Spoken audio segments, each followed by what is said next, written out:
I welcome the ceasefire between Gaza and Israel after 11 days of deadly hostilities. I extend my deepest condolences to the victims of the violence and their loved ones. I commend Egypt and Qatar for the efforts carried out in close coordination with the UN to help restore calm to Gaza and Israel, and I call on all sides to observe the ceasefire. I appeal to the international community to work with the United Nations on developing an integrated, robust package of support for a swift, sustainable reconstruction and recovery that supports the Palestinian people and strengthens their institutions. I stress that Israeli and Palestinian leaders have a responsibility beyond the restoration of calm to start a serious dialogue to address the root causes of the conflict. Gaza is an integral part of the future Palestinian state, and no effort should be spared to bring about real national reconciliation that ends the division.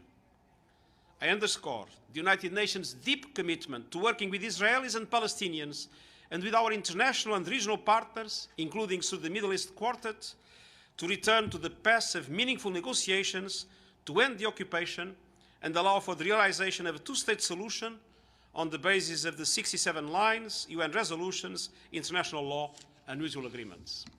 Thank you very much.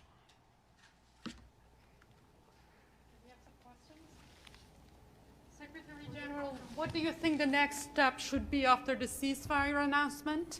I think it will be very important to stabilize the ceasefire.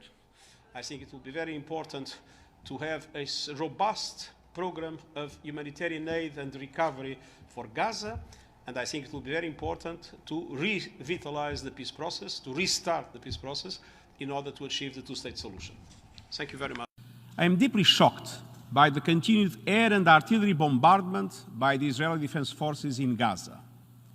As of 19 May, these had claimed the lives of at least 208 Palestinians, including 60 children, and injured thousands more.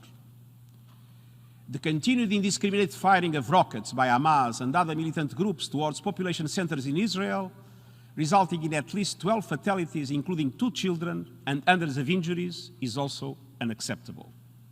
The fighting must stop immediately. We are engaging directly with the parties to conflict, including Hamas, in our efforts to secure an end to hostilities.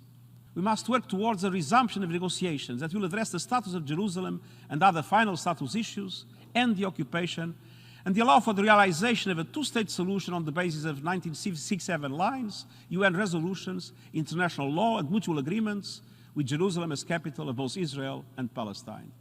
It is particularly heartbreaking that the escalation of the attacks began at the end of the Muslim holy month of Ramadan. The raid on the Al-Aqsa Mosque, which is one of the holiest places on earth for 1.8 billion Muslims, was shocking. I once again urge display of respect to all places of worship, including Al-Aqsa Mosque, Al-Haram al-Sharif.